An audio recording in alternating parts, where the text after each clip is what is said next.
ರಾಜ್ಯದ 30 ಜಿಲ್ಲೆಯ 30 ಸುದ್ದಿಗಳನ್ನು ನೋಡ್ತಾ ಹೋಗೋಣ ಬನ್ನಿ.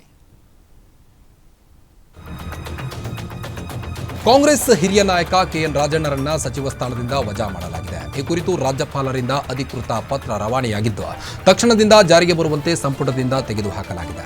ರಾಜ್ಯಪಾಲರ ವಿಶೇಷ ಕರ್ತವ್ಯಾಧಿಕಾರಿಯಿಂದ ರಾಜ್ಯ ಸರ್ಕಾರದ ಮುಖ್ಯ ಕಾರ್ಯದರ್ಶಿಗೆ ಪತ್ರವು ತಲುಪಿದೆ. ರಾಜ್ಯಪಾಲರ ವಿಶೇಷ ಕರ್ತವ್ಯಾಧಿಕಾರಿಯಿಂದ ರಾಜ್ಯ ಸರ್ಕಾರದ ಮುಖ್ಯ ಕಾರ್ಯದರ್ಶಿ ಶಾಲಿನಿ ರಜನೀಶ್ಗೆ ಪತ್ರ ರವಾನೆಯಾಗಿದೆ. ಸಹಕಾರ ಸಚಿವ ಕೆಎನ್ ರಾಜಣ್ಣರನ್ನ ಸಚಿವ ಸಂಪುಟದಿಂದ ತಕ್ಷಣದಿಂದ ಜಾರಿಗೆ ಬರುವಂತೆ ತೆಗೆದುಹಾಕುವ ಕುರಿತು ರಾಜ್ಯಪಾಲರು ಸಹಿ ಮಾಡಿದ ಮೂಲ ಅಧಿಸೂಚನೆಯನ್ನ ಇದರೊಂದಿಗೆ ಕಳುಹಿಸಲು ನಿರ್ದೇಶಿಸಲಾಗಿದೆ ಎಂದು ಉಲ್ಲೇಖಿಸಲಾಗಿದೆ. ಸಚಿವ ಸ್ಥಾನದಿಂದ ಕೆಎನ್ ರಾಜಣ್ಣ ವಜಾ ಹಿನ್ನೆಲೆ ವಿಪಕ್ಷ ನಾಯಕ ಆರ್ ಅಶೋಕ್ ಕಾಂಗ್ರೆಸ್ ವಿರುದ್ಧ ಕಿಡಿಕಾರಿದರು. ಕಾಂಗ್ರೆಸ್ ಸರ್ಕಾರದಿಂದ ಎರಡನೇ ವಿಕೆಟ್ ಪತನವಾಗಿದೆ. ಕಾಂಗ್ರೆಸ್ ಸರ್ಕಾರದ ಎರಡನೇ ವಿಕೆಟ್ ಪತನವಾಗಿದ್ದು ಕೆಲವೇ ಸೆಕೆಂಡುಗಳಲ್ಲಿ ಮಂತ್ರಿಯಿಂದ ವಜಾ ಆಗಿದೆ. ರಾಜಣ್ಣ ನ್ಯಾಯಕ್ಕಾಗಿ ಎಲೆಕ್ಷನ್ನಲ್ಲಿ ತಪ್ಪಾಗಿಲ್ಲ ಅಂದರು. ಇದರಿಂದ ರಾಹುಲ್ ಗಾಂಧಿಗೆ ಕಪಾಳ ಮೋಕ್ಷ ಆಯಿತು. ಸತ್ಯವನ್ನು ಹೇಳಿದರೂ ನಮ್ಮ ಸರ್ಕಾರ, ನಮ್ಮ ಅಧಿಕಾರಿಗಳು ತಪ್ಪು ಮಾಡಿದ್ದಾರೆ ಎಂದು ಕಾಂಗ್ರೆಸ್ ಈ ನಿರ್ಧಾರ ಕೈಗೊಂಡಿದೆ. ನಾಗೇಂದ್ರ ಮೊದಲ ಬಲಿಯಾಗಿದ್ದಾರೆ, ಕೆಎನ್ ರಾಜಣ್ಣ ಎರಡನೇ ಬಲಿಯಾಗಿದ್ದಾರೆ. ಸಿದ್ದರಾಮಯ್ಯ ಬೆಂಬಲಿಗರು ಕಾಣೆಯಾಗ್ತಿದ್ದಾರೆ ಅಂತ ಹೇಳಿದರು.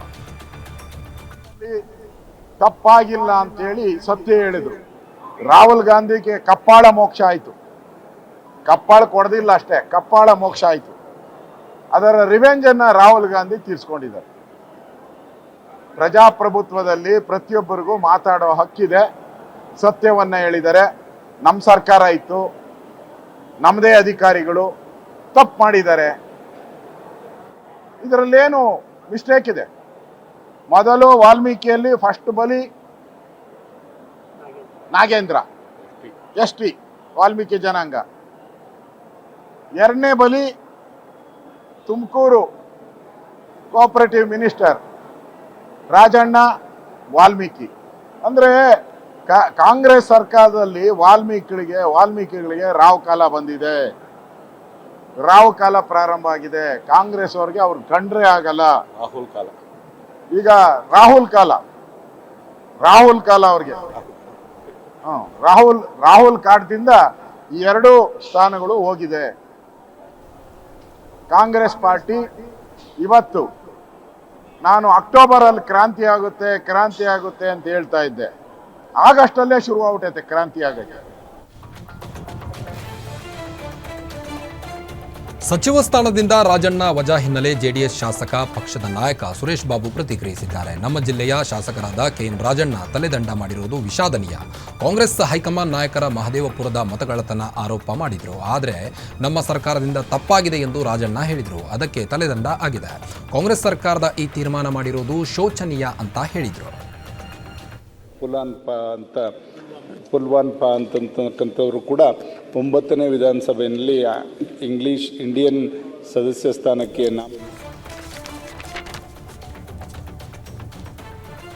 ಕೆಎನ್ ರಾಜಣ್ಣ ತಲೆದಂಡ ವಿಚಾರಕ್ಕೆ ಬೆಂಗಳೂರಲ್ಲಿ ಅರವಿಂದ್ ಬೆಲ್ಲದ್ ಪ್ರತಿಕ್ರಿಯಿಸಿದರು. ರಾಜಣ್ಣ ಅವರು ವಾಲ್ಮೀಕಿ ಸಮುದಾಯದ ನಾಯಕರು. ವಾಲ್ಮೀಕಿ ಸಮುದಾಯದ ಪರವಾಗಿ ಹೋರಾಟ ಮಾಡ್ತಿದ್ರು.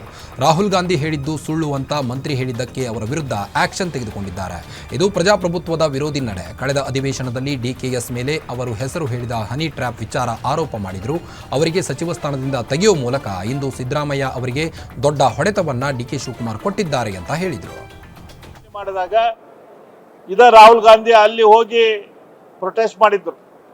ಆದರೆ ಆ ಕೆಲಸ ಇಲ್ಲಿ ಕರ್ನಾಟಕದಲ್ಲಿ ನೀವು ಸರಿಯಾಗಿ ಮಾಡಿಲ್ಲ ಅಂಥೇಳಿ ಇಲ್ಲಿ ಬಂದು ಆಪಾದನೆ ಮಾಡುವಂಥ ಕೆಲಸ ಮಾಡಿದರು. ಅದಕ್ಕೆ ಕಾಂಗ್ರೆಸ್ಸಿನ ಮಂತ್ರಿ ಆದ ದಲಿತ ಸಮಾಜದಿಂದ ಬಂದು ಹೋರಾಟದ ಮೂಲಕ ಬಂದು ವಾಲ್ಮೀಕಿ ಸಮಾಜದ ವಿಷಯಗಳನ್ನು ರಾಜ್ಯದ ಮುಂದೆಲ್ಲ ಎತ್ತಿ ವಾಲ್ಮೀಕಿ ಸಮಾಜದ ದೊಡ್ಡ ಧುರೀಣರು ನಾಯಕರಾದ ರಾಜಣ್ಣನವರು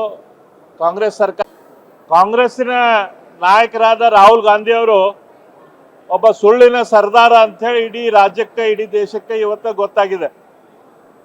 ಯಾವುದೋ ಇಲ್ಲದಂಥ ವಿಷಯ ತೆಗೆದುಕೊಂಡು ಬಂದು ಮತದಾರ ಪಟ್ಟಿಯಲ್ಲಿ ಆಕ್ರಮ ಆಗಿದೆ ಅಂಥೇಳಿ ಒಂದು ಸುಳ್ಳು ಆರೋಪವನ್ನು ಚುನಾವಣಾ ಆಯೋಗದ ಮೇಲೆ ಅವರು ಮಾಡಿದ್ದರು.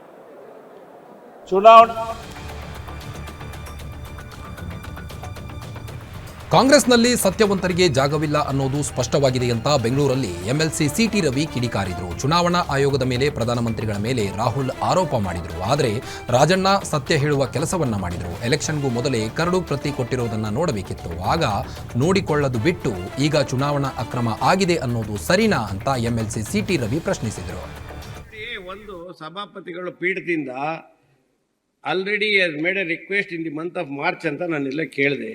ಆಗ ಕೊಟ್ಟಿರ್ಬೇಕಾರೆ, ಮುಖ್ಯಮಂತ್ರಿಗಳು ಕೊಟ್ಟಿರ್ಬೇಕಾರೆ ಅದು ಕಮಿಟಿಗೆ ಬೇರೆ ಹೋಗಿದೆ. ಅಂಥದ್ರಲ್ಲಿ ಇನ್ ಸ್ಪೈಟ್ ಆಫ್ ದಟ್ ಈ ಪೀಠದಿಂದ ಅವ್ರಿಗೆ ಮಾತಾಡಕ್ಕೆ ಅವಕಾಶ ಕೊಟ್ಟಿದ್ದಾರೆ ಪೀಠ ಅಂತ ಹೇಳಿದ್ಮೇಲೆ ಅವ್ರು ಮುಗಿಸಕ್ಕೆ ಅವಕಾಶ ಕೊಡಿ, ದಯವಿಟ್ಟು ಪ್ಲೀಸ್ ಅವಕಾಶ ಕೊಡಿ. ನೋಡೋಣ ಯಾವ ಸದಸ್ಯರಿಗೆ ಜನಸಾಮಾನ್ಯರಿಗೂ ಕೂಡ ಆಗ್ಬಾರ್ದು.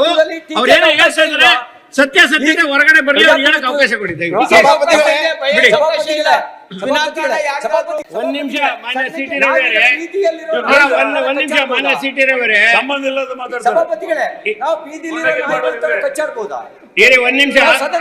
ಆಯ್ತು, ಪದೇ ಪದೇ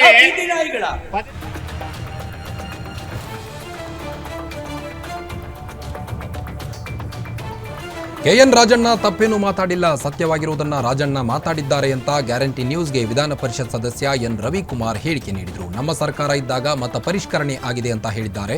ರಾಹುಲ್ ಗಾಂಧಿಯವರು ಬಿಜೆಪಿ ಮೇಲೆ ಆರೋಪ ಮಾಡಿದ್ರು. ಆದರೆ ರಾಜಣ್ಣ ಸತ್ಯ ಹೇಳಿದ್ದನ್ನು ರಾಹುಲ್ ಗಾಂಧಿ ಒಪ್ಪಿಕೊಳ್ಳಲಿಲ್ಲ.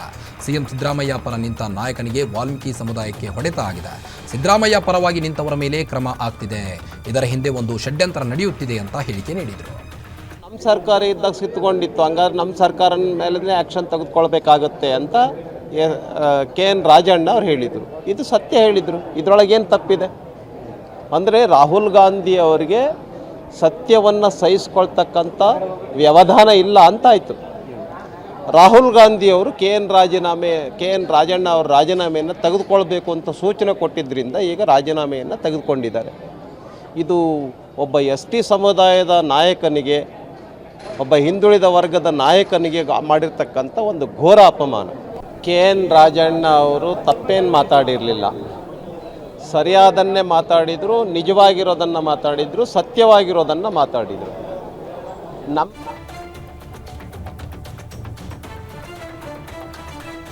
ಧರ್ಮಸ್ಥಳದಲ್ಲಿ ಅಸ್ಥಿ ಪಂಜರ ಕೇಸ್ ದಿನೇ ದಿನೇ ತಾರಕಕ್ಕೇರುತ್ತಿದೆ. ಧರ್ಮಸ್ಥಳ ಸುತ್ತಮುತ್ತ ರಾಷ್ಟ್ರೀಯ ಮಾನವ ಹಕ್ಕು ಆಯೋಗ ಫುಲ್ ರೌಂಡ್ಸ್ ಹಾಕುತ್ತಿದ್ದಾರೆ. ಶೋಧ ನಡೆದ ಪಾಯಿಂಟ್ಗಳಿಗೆ ವಿಸಿಟ್ ಕೊಟ್ಟು ಪಾಯಿಂಟ್ ನಂಬರ್ 16ಕ್ಕೂ ತಂಡ ಭೇಟಿ ನೀಡಿದೆ. ಧರ್ಮಸ್ಥಳ ಪೊಲೀಸ್ ಠಾಣೆ, ಪಂಚಾಯಿತಿ ಸೇರಿದಂತೆ ವಿವಿಧ ಕಡೆ ಭೇಟಿ ನೀಡಿದ್ದಾರೆ. ಸದ್ಯ ಪ್ರಕರಣಕ್ಕೆ ಸಂಬಂಧಿಸಿದಂತೆ ತಂಡ ಮಾಹಿತಿಯನ್ನು ಪಡೆದಿರುವಂಥದ್ದು.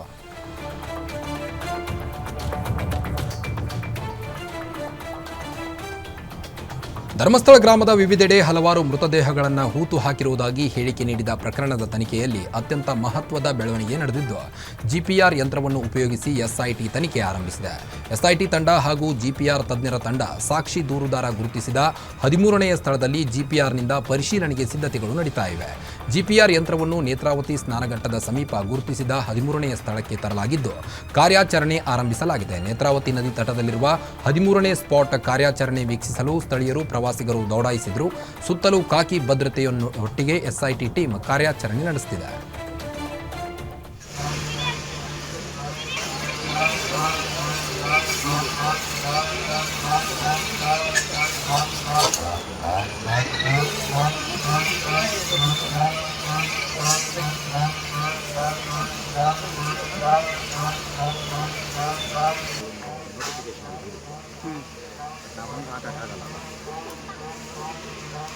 ಲೈವಲ್ಲಿ ಹೇಳ್ಬೇಕಾದ್ರೆ ಹೇಳ್ಬೋದಲ್ಲ, ಎಲ್ಲ ಪಾಯಿಂಟ್ಗಳಿಗೆ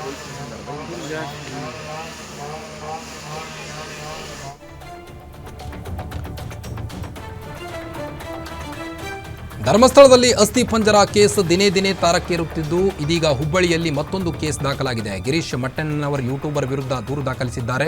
ಹುಬ್ಬಳ್ಳಿ ಗ್ರಾಮೀಣ ಪೊಲೀಸ್ ಠಾಣೆಯಲ್ಲಿ ಜೈನ ಮುಖಂಡ ಅಜೀರ್ ಬಸಾಪುರ್ ದೂರು ದಾಖಲಿಸಿದ್ದಾರೆ. ಜೈನ ಧರ್ಮದ ಬಗ್ಗೆ ಅವಹೇಳನಕಾರಿಯಾಗಿ ನಿಂದಿಸಿರುವ ಆರೋಪದ ಹಿನ್ನೆಲೆ ದೂರು ದಾಖಲಾಗಿರುವಂಥದ್ದು. ಈ ಹೇಳಿಕೆ ಪ್ರಸಾರ ಮಾಡಿದ ಕುಡ್ಲಾ ರಾಂಪೇಜ್ ಯೂಟ್ಯೂಬ್ ಚಾನಲ್ ಮಾಲೀಕ, ಈ ಒಂದು ಮಾಲೀಕನ ಮೇಲೆ ದೂರು ದಾಖಲಾಗಿರುವಂಥದ್ದು. ಮಾಹಿತಿಯನ್ನ ಸುಳ್ಳು ಹೇಳಿದ್ದಾರೆಂದು ವಿಡಿಯೋ ಪ್ರಸಾರ ಮಾಡಿದ ಆರೋಪ ಇದೆ. ಯೂಟ್ಯೂಬರ್ ಮತ್ತು ಗಿರೀಶ್ ಮಟ್ಟಣ್ಣನವರ ವಿರುದ್ಧ ಕಠಿಣ ಕ್ರಮ ಕೈಗೊಳ್ಳಬೇಕೆಂದು ದೂರಿನಲ್ಲಿ ಉಲ್ಲೇಖಿಸಲಾಗಿದೆ.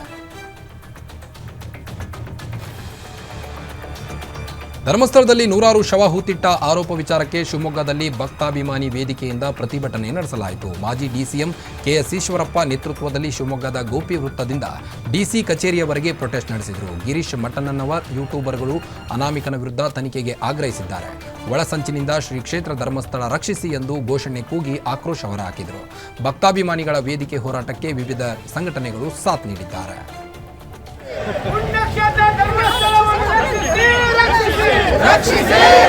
ನೇತೃತ್ವದಲ್ಲಿ ಈ ಒಂದು ಕಾರ್ಯಕ್ರಮ ಈ ಧರ್ಮಸ್ಥಳ ಮಂಜುನಾಥ ಸ್ವಾಮಿಯ